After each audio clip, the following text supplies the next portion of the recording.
have the goosebumps died down from seeing so close to Sabrina Ionescu? No, they will not die down. Probably I'll be riding this high for like a month for sure. How important was that panel for you? You said earlier that to see is to believe, and you not only got to see, but you got to see it up close and personal. Yeah, it's an amazing opportunity just because the state of women's basketball here in the Philippines, like we talked about, isn't necessarily the highest in comparison to how it is in the U.S., but for her to take her time to spend time with us and to really show us that stack the days, anything is possible, and be ready for when the moment comes. I think just to hear that from her was amazing. It goes to show that really the opportunities will come. I think you just have to trust in the process and trust in your own timing. We saw in the U.S. and when it came, it seemed like it happened overnight, but it really didn't. It really didn't, yeah.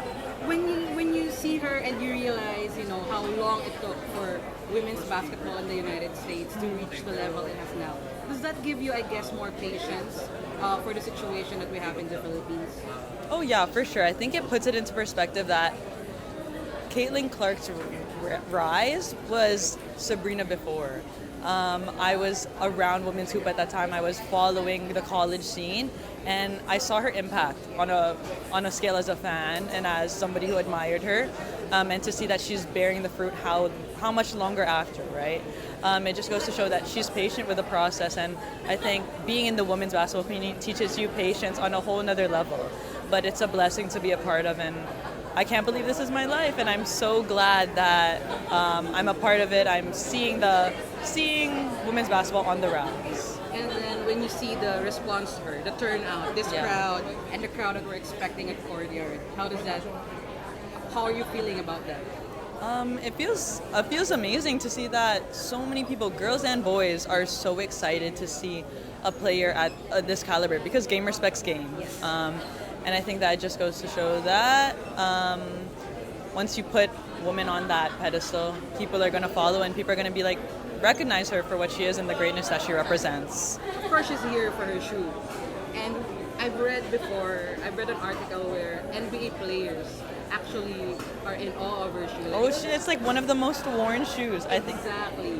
Before Kobe's, right? Yeah. So when you see that and when you hear that from male players, what does that say about, I guess, the marketability of female athletes? Not just even women's basketball players necessarily, but female athletes as a whole. I think at the end of the day, female athletes are athletes. We recognize what we need from our game, and I think brands are also finally starting to recognize that our capabilities don't come from nowhere. And the fact that Nike, of course, is at the forefront of supporting women's basketball with all the shoes coming up for each player. Just goes to show that when you put women out there, like, success is bound to follow. Cici, just to shift the conversation to you, what's gonna be next? You know that ending on top is like, maybe after this meeting Sabrina, maybe that's one of the best things.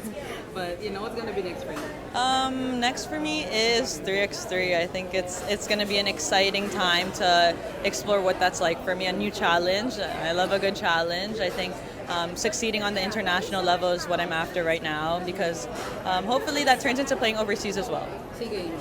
SEA Games for sure.